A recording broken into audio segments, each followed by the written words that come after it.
వ్యాపారం ఉద్యోగం ఏదో చేసుకోవాలి, సొంత ఇల్లులు ఉండాలి, మనకంటూ వస్తువులు ఉండాలి, ఇతరుల మీద ఆధారపడకుండా మనకంటూ ఒకటి ఉండాలి.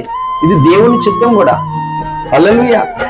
అయితే ఒక మాట చెప్తున్నాను, వీటన్నిటి కొరకు అన్ని జనులు చాలా ప్రయాసపడుతున్నారు, చాలా కష్టపడుతున్నారు. ఇవి మనకి కూడా తెలియనంట, దేవునికి తెలుసంట మనకు కావాలని. అయితే మనం ఇవి పొందుకోవడం కొరకు దేవుణ్ణి వదిలేసుకోవాలా? వినాలి.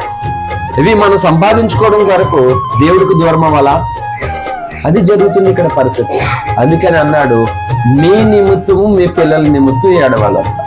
ఎందుకు ఏడవాలి అని అంటే, నేను చెప్తున్నాను చూడండి, ఇప్పుడు మనకి అందరికీ ఆరోగ్యాలు చాలా చాలా అవసరం. మొట్టమొదటిగా అవసరమే, కానీ ఆరోగ్యము కంటే మన ఆత్మకు రక్షణ అవసరం.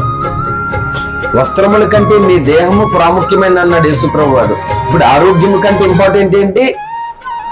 రక్షణ అవసరం. హల్లెలూయా. ఆత్మీయంగా ఎదగడం అవసరం. ధనవంతుని చూడండి, ధనవంతుడు చాలా ఆరోగ్యవంతుడు, చాలా ధనవంతుడు, తనకి చింత గాని బాధ గాని ఏది కూడా లేదు, రవ్వంతా కూడా. అన్ని సౌకర్యాలు కలిగినటువంటి ఆ ధనవంతుడు కనుమూయగానే ఎక్కడికి వెళ్ళాడు? పాతాళ లోకానికి వెళ్ళాడంట. అగ్ని జ్వాలల్లో అతను పడుతున్నాడు. అంటే చెప్పండి, తన ధనము తను రక్షించిందా?